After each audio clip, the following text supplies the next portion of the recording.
Hi students, I'm teacher Madeline and I'll be teaching science for standard 3, and today we will be doing a lesson on living and non-living things. Now before we go to what are living and non-living things, we will see what is environment.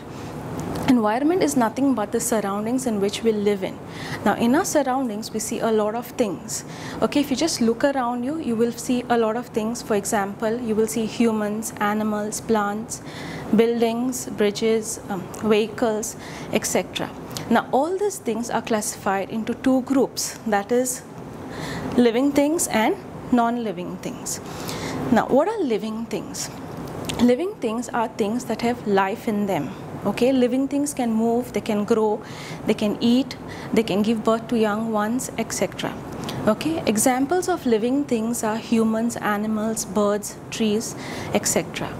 Now coming to non-living things are things that do not have life in them.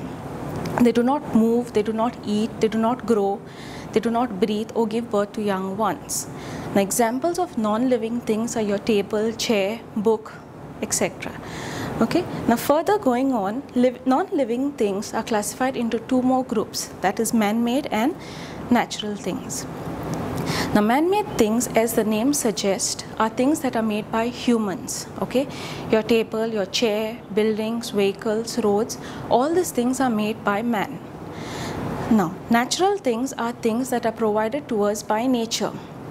Your clouds, water, sunlight, okay, mountains, all these things are provided to us by nature, so they are called natural things.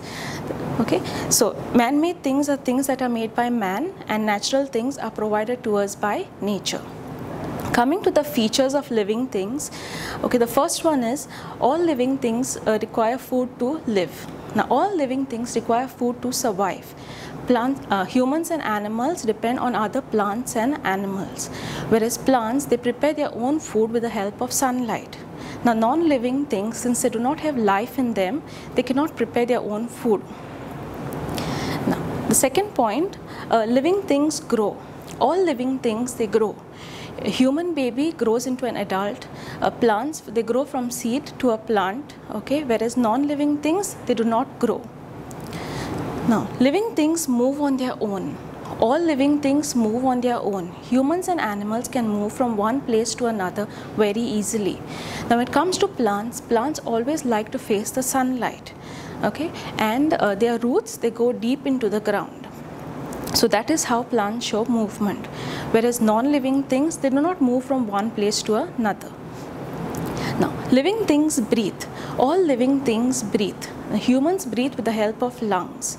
Plants breathe through tiny pores called stomata, which are on the underside of the leaf.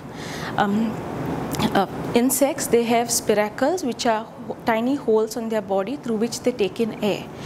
Fish, they breathe through gills, whereas non-living things, they do not breathe. Now, living things feel. All living things have feelings. Humans and animals have feelings. Now, humans experience happiness, sadness, etc. Animals also do have feelings.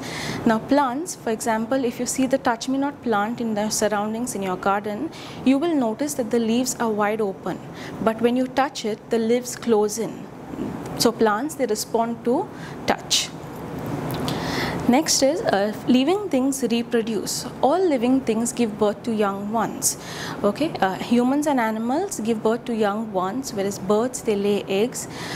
Plants, they produce seeds through which new plants grow, whereas non-living things do not give birth to young ones.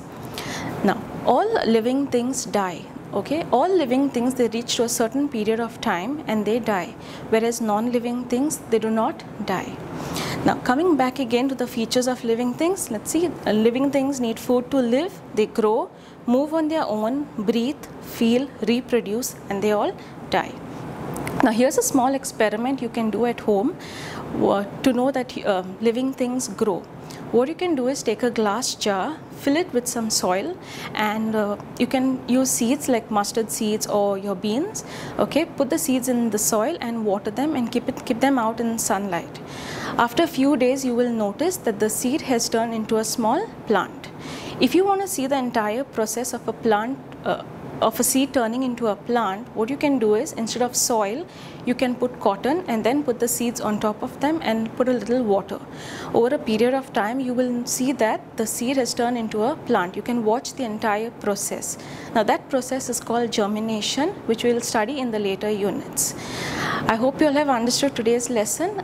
Kindly go through the lesson, read it, and stay home and stay safe. Thank you.